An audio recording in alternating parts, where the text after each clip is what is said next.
So when it comes to chocolate cocktails, we automatically think of like the mudslides, the screaming orgasms and cocktails like that, the big, thick, creamy kind of cocktails.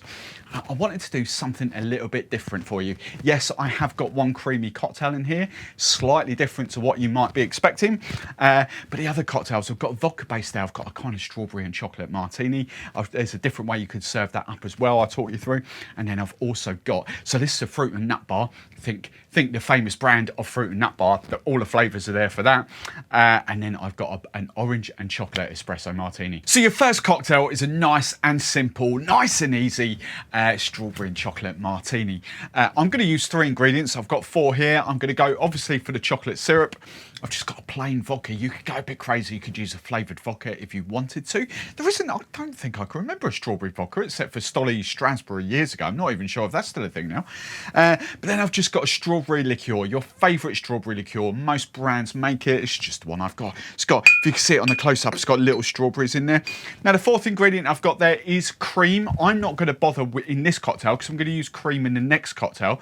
But you could quite easily turn this into a creamy cocktail and just make it a bit longer. I'm gonna serve it in a Nick and Nora glass, but if you add a bit of cream, it'll go in a coupe glass. So very, very quick, nice and simple. This one, we're gonna start off with our chocolate syrup, and I'm going for 15 ml, half an ounce of that. And of course, you could use chocolate liqueur, but the whole point is the syrups in this video. And then I'm just gonna go for my standard vodka. As I say, feel free, go crazy with your vodkas. I'm going for 1.5 ounces, 45 ml in here. And then my 3rd and final ingredient for this one is my strawberry liqueur. I've got a little pourer in top there to stop the little strawberries coming out. And for this, I'm going 15 ml. It's going to be sweet because of that, but you've got the vodka to rein it back a little bit. So 15 ml will be about perfect for me. Half an ounce. If you want to add more, go for it. Now we're just going to simply top it up with ice, and you know the drill. Give it a good old hard and fast shake. And I'm continuing with my little habit. I've just put them in the freezer. So I've got a Nick and Nora glass, nice and chilled, and they look good as well. Literally in there for like 5 minutes, if that. And now I'm just going to double strain this over the top. Now, the other cool thing you could have done with that as well is the obvious little twist. I've not got a garnish out for this, but the obvious little twist would be to add some of those foamers. And then in the description below, I'll link you to a video I've done for fruits for drinks. They're freeze-dried fruits, but I've done a little video where you can like just bash down the strawberries or the raspberries and powder them up. If you had the foamer, if you had a frothy effect, you could do like little powdered strawberry on top. It's nothing better than chocolate and strawberry. Damn, is it Cadbury's Roses or Quality Street? They're like my favourite ones in the chocolates. I can't think, I think it's Quality Street, but I can't remember. I love strawberry chocolate, it's so good. Right, now the second cocktail goes back to my days when I used to run one of the college bars in Cambridge. I called this a fruit and nut bar. Identical recipe, I've just got a couple of different products here, but obviously we're going for the Monin Chocolate Syrup. I've gone for raspberry vodka. Cherry Brandy, you could go cherry hearing, any kind of decent cherry liqueur.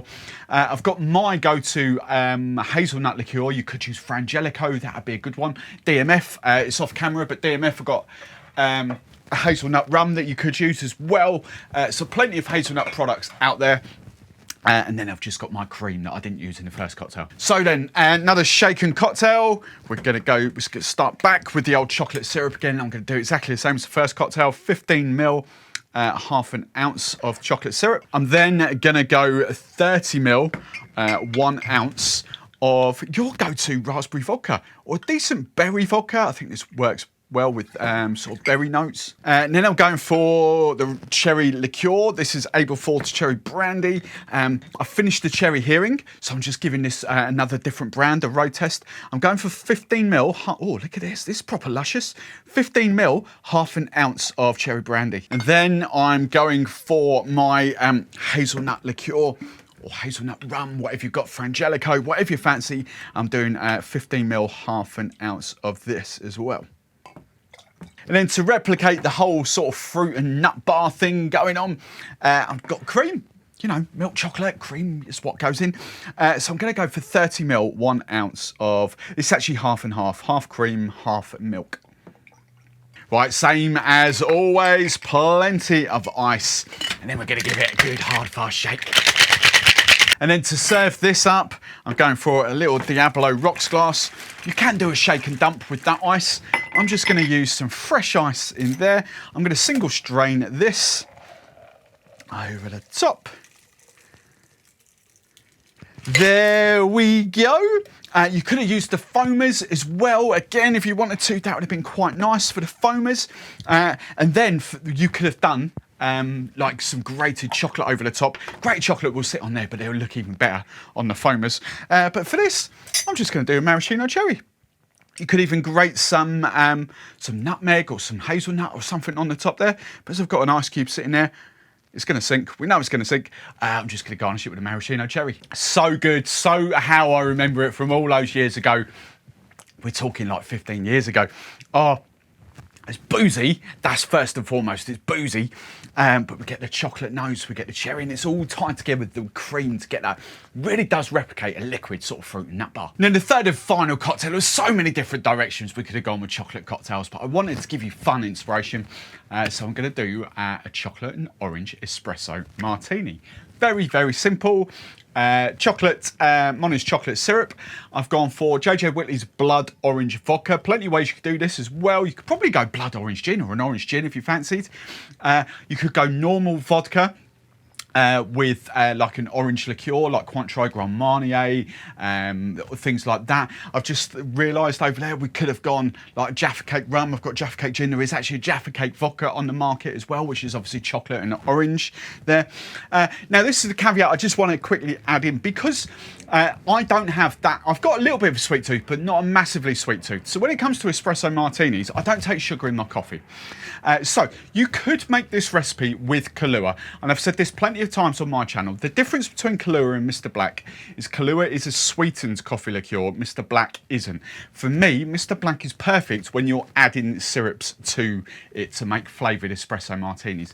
For me personally, and as I say, I've got a slightly sweetish tooth, but not massively, Kahlua with sugar syrups are just a big no-no. They're way, way too sweet for me. So that's just my go-to. So I just use Mr. Black for that, unsweetened coffee liqueur and fresh espresso. So I'm going to stick to my golden rule when I kind of make espresso martinis. My ratios never ever change for the base three ingredients. So alcohol, coffee and espresso, they never change. I do equal measurements every single time. So I'm going to go 30 ml of the blood orange vodka. I'm then going to go 30 ml of the Mr. Black coffee liqueur. So 30 ml, 1 ounce of coffee liqueur. I'm then going to go 30 ml of my fresh espresso. Or if you're posh like me, we have posh stuff and we call it espresso because with the X is better than with the S. So that's my base espresso martini. And then I'm having a giggle, now. When I get sinuses, I can't say espresso. I have to say espresso, and I can't. There's nothing I can do about it. And I get slated every single time in the comments on my videos, but it's fun in it, so I just do it to wind people up now. Espresso martinis. So 30, 30, 30, and then I'm going 15 ml, half an ounce of my sweetener, which is Monin's Chocolate Syrup. So then plenty of ice. As always, get in there. There we go. Plenty of ice. And then a good old shaky, bit of elbow grease, nice and hard, 10, 12 seconds. So then another coupe glass out the freezer. I'm loving this, look at this. And then if you've shaken your cocktail properly, if you've given it some proper elbow grease, what will happen? You'll get the nice, tight, frothy crema on top. Look at that. Oh, you won't be able to see it. Oh, yeah, you can. The glass is frozen. There we go. Look at that. Oh, I love my espresso martinis. And then you could garnish with the 3 coffee beans for health, wealth, and happiness. Or you could go, because it's a blood orange or an orange and chocolate, I've got some a dehydrated orange. You could even grate some chocolate on top. Gorgeous espresso martini. The orange comes through. Chocolate and coffee is a great combo anyway. It's really, really good. I kind of now want to try it with like the Jaffa Cake rum or the Jaffa Cake gin, or if I get the Jaffa Cake vodka, I kind of want to try that. That's just proper luscious. So there we have it. There's 3 different sort of chocolate cocktail inspiration for you, but that's what I'm all about, fun inspiration. So if you like it, let me know what your favourite recipe is. Also like the video, give us a big old thumbs up. That helps me, that helps the channel. If you want even more inspiration, dive into one of those videos or that playlist right there. And if you haven't done so already, click that subscribe button and you won't miss any of my future videos.